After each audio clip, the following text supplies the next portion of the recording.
Pong. Originally released in 1972, Pong is one of the most important video games of all time. It kicked off the industry and popularized the medium amongst the masses. Pong began its life as an arcade game, but later on, due to the massive success of the arcade version, a home version was developed and released in 1975. It ended up being a smash hit and led to hundreds of imitators from tons of different manufacturers. Each company making their own Pong clone consoles tried to one-up the others by adding minor enhancements such as multiple variations of Pong, on-screen scoring, detachable controllers, and even colored graphics.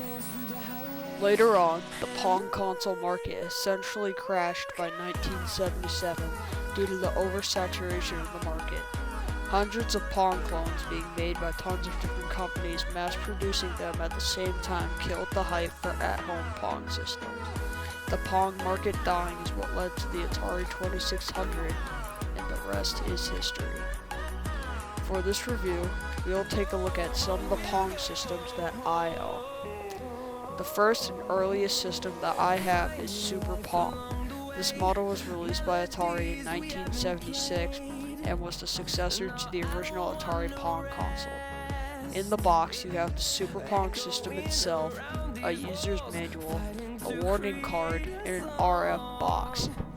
This box is supposed to take the TV output from your Pong system and is supposed to be screwed into the back of your TV. However, I say get one of these coaxial adapters, plug it into the back of your TV, and throw that box in the garbage. Back to the system. On it, you have two built-in knobs to control the paddles, the power switch, the reset button, and a game selector switch. This particular unit has 4 Pong games on it. Also, there's this port on the back. You might think that it's a headphone jack, but it isn't. It's actually a power port. But this system doesn't come with an AC adapter.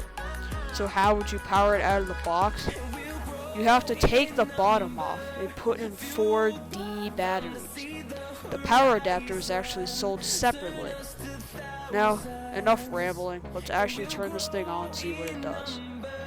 This unit comes with 4 different Pong games.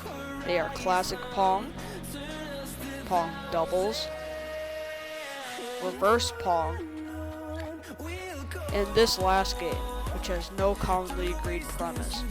I think of it as a rebound type game. The gameplay of this unit is simple and smooth. The mechanical knobs add to the experience. So all of the games go up to 15 points, and this game has on-screen scoring, which was an impressive feature at the time. Also, this game is in color. Classic Pong is just your average Pong game. Pong Doubles has you controlling 2 paddles at once. Reverse Pong makes you let the ball into your goal instead of blocking it. And Rebound has you hitting the ball off of the adjustable wall. That was Super Pong, but I do have one more Pong system to show.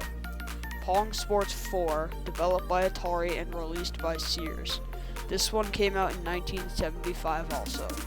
In the box, you have the system, 4 controllers, a power adapter, and that same RF box. Yep, this system supports up to 4 players. On the system itself, there is a reset button and a power switch. On the back, there's the power port, 2 left paddle ports, and 2 right paddle ports. This Pong console has 16 games on it. Yes, 16. Upon powering it up, you're greeted with the first game, Classic Pong. The other 15 are Super Pong, Maxi Pong, Team Pong, Hockey, Super Hockey, Maxi Hockey, Team Hockey, Street Tennis, Super Street Tennis, Maxi Street Tennis, Team Street Tennis, Street Hockey, Super Street Hockey, Maxi Street Hockey, and Team Street Hockey. All of these games either change the goal boundaries or add more paddles. Each one plays slightly differently from the other.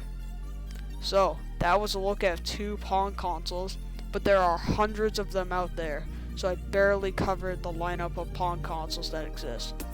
That is all for this video, and I'll see you in the next one.